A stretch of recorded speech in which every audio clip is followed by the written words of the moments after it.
Precepts are what they say, positive laws. Positive laws are human laws that say you have to do this. The precepts of the church are set in the context of a moral life, bound to and nourished by liturgical life. So the way you pray, your spirituality is all tied to this. And so the first precept, Catholics should attend Sunday Mass where possible.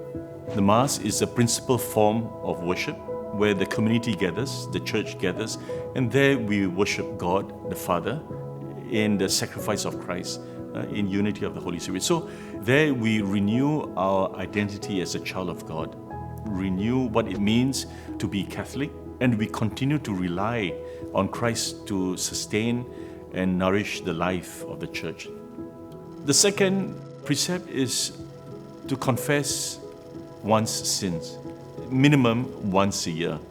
The gospel calls for a continual conversion to encounter God, but also to recognize with humility our own brokenness.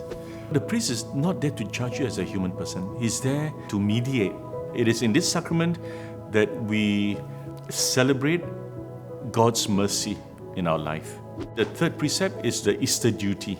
It's a reminder that at the minimum, we should receive the Eucharist at least once a year. If you go for daily Mass, by all means, receive Christ every day. What the Eucharist recalls is the breaking of bread, which Christ gave at the Last Supper.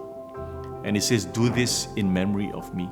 Now, he journeys with us in very tangible form, not in wishful thinking, but in bread and wine.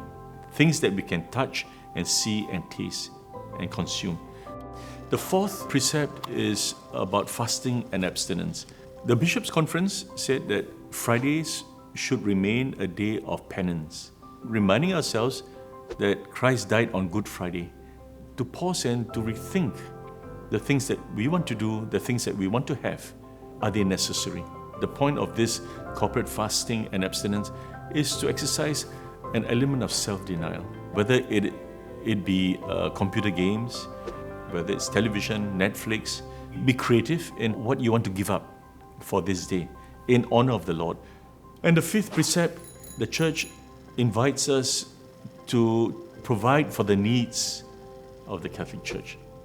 Out of our baptism arises certain obligation on our part to make sure that the Church, you and I included, continue to fulfill its apostolate. We invite them to be generous to the degree that they're able to. But more importantly, to feel that they want the church to develop, to grow, and to fulfill its mission in Singapore as a Singapore church. And that's where the sense of belonging, the sense of ownership, that's important in the fifth precept.